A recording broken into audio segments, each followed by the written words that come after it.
Saudara, polisi menangkap seorang pria di dalam tol dalam kota Jakarta Pusat terkait dengan tindak pidana perdagangan orang. Ia berperan sebagai perekrut dan membantu pembuatan paspor para korban untuk diberangkatkan ke Kamboja. Turun. Polisi. Turun ya. Kamu grab bukan? Saya turun. Salah satu sindikat internasional penjualan ginjal ditangkap di tol dalam kota di kawasan Cempaka Putih, Jakarta Pusat, saudara. Pelaku bernama Ramdhani, berperan sebagai perekrut dan membantu pembuatan paspor para korban untuk diberangkatkan ke Kamboja. Saat ini, saudara, pelaku sudah ditetapkan sebagai tersangka dan ditahan di Polda Metro Jaya selama proses pemberkasan.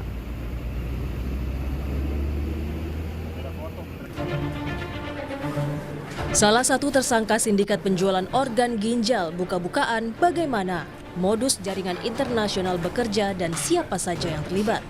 Hanim, yang sebelumnya juga menjadi penjual ginjal, menyebutkan adanya keterlibatan seorang perempuan yang biasa disebut Miss Huang. Miss Huang, yang identitasnya belum diketahui, berperan sebagai perantara.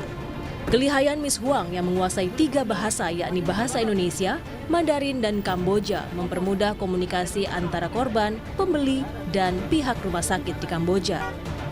Tak main-main, Miss Huang bisa meminta 10 hingga 20 pendonor untuk dibeli organ ginjalnya. Saat ini Polda Metro Jaya telah menerbitkan daftar pencarian orang terhadap Miss Huang yang sampai saat ini keberadaan dan kewarganegaraannya belum diketahui. Peran Miss Huang itu sebenarnya Miss Huang itu tanggung jawabnya ada di resipen ya, Pak ya, bukan di pendonor. Karena berhubung saya tidak ada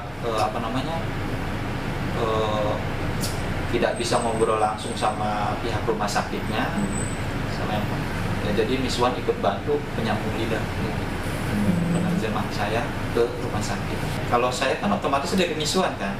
Nah, cuma Miss Huang ngomongnya gini, Mas, rumah sakit butuh anak-anak yang golongan darah ini kayak gitu.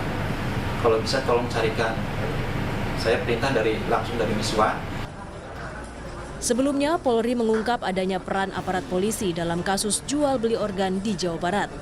Kapolri menyebut, sindikat jual beli organ meminta tolong kepada oknum Polri untuk minta perlindungan agar kasusnya diberhentikan. Kapolri akan menindak tegas oknum Polri yang terlibat kasus penjualan organ. Bahwa selain ada sindikat, terus kemudian ada oknum Polri yang saat itu dimintain tolong oleh sindikat untuk minta perlindungan dengan harapan kasusnya dihentikan. Namun kan semua kita proses, jadi baik sindikatnya maupun oknum Polri-nya sendiri kita proses. Dan proses pidana. Kalau masalah itu kita nggak pernah ragu-ragu. 20 Juli lalu, tim gabungan Jatanras Polda Metro Jaya dan Polresta Kabupaten Bekasi menangkap 1 pelaku yang berperan sebagai perekrut terkait praktik penjualan organ tubuh manusia jaringan Kamboja. Pelaku yang ditangkap di Palembang ini mengaku ada 24 orang yang diberangkatkan ke Kamboja sebagai pendonor ginjal. Total 122 orang jadi korban sindikat penjualan ginjal ke Kamboja. Tim Liputan, Kompas TV.